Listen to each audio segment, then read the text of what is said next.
देखिए, ये कोई ऐसा विषय नहीं है इसके ऊपर कमेंटबाजी किया जाए, मगर हाँ, ये ऐसा विषय जरूर है जो एक चिंता का विषय है, क्योंकि ये एक तरह से तरीके से मानव अधिकार का हनन करने की बात है। ये देश का हमारा जुडिशियल सिस्टम भी ये बात कहता है और हमारा लोकतंत्र भी ये बात कहता है कि अगर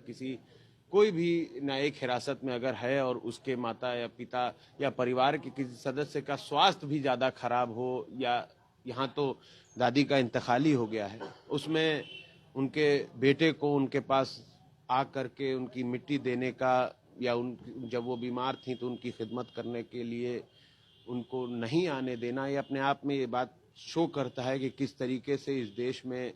जो आज का माहौल है उस माहौल को मद्देनजर रखते हुए लोगों के मौलिक अधिकारों का हनन हो रहा है। और उसी के साथ साथ ये एक प्रश्न चिन्ह उठता है कि क्या ऐसे ही अगर स्थिति बनी रही तो इस देश में आने वाले समय में क्या होगा।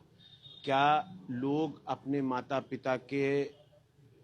खिदमत के लिए या अपने माता पिता के देहांत होने पर उनकी मिट्टी में शरीक या उनको दाह संस्कार करने के लिए भी सरकार से परमिशन जब मांगी जाएगी तो सरकार उस पर सौतेला व्यवहार करेगी। ऐसे तो बहुत सारे ऐसे नेता हैं जो सत्ता पक्ष की पार्टी के हैं, जो छोटी से छोटी घटनाएं होती हैं और इधर से उधर रहते हैं, कहीं तो उनको पेरोल मिल जाती है, लंबी लंबी बड़ी बड़ी पेरोल मिल जाती है, वो बाहर निकलते हैं, घूमते हैं, काम कोई और बताते हैं पेरोल का और उसके बाद करते कुछ और हैं। मगर हमने तो सिर्फ और सिर्फ एक बात यही रखी थी कि हमें सिर्फ इतनी देर के लिए छुट्टी कर दी जाए कि हम अपनी दादी का पापा आकर उनकी मिट्टी दे सके और वापस चले जाए। ये लॉजिक्स पे तो ये सरकार चलती नहीं ना। अगर लॉजिक्स पे चलती होती तो आज देश की ये हालत थोड़ी होती।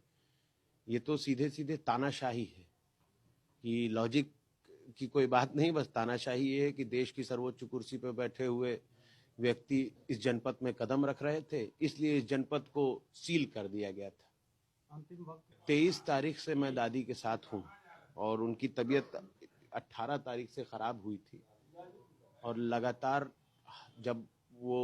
थोड़े से भी होश में आती थी तो अपने पांचों बच्चों को जब अपने सामने देखती थी तो यही एक लफ्ज, पापा उनके सबसे छोटे बेटे और सबसे ज्यादा उनके चहीते भी थे, तो एक उसके तरह से वो करती थी, मुख्तार नहीं आए तो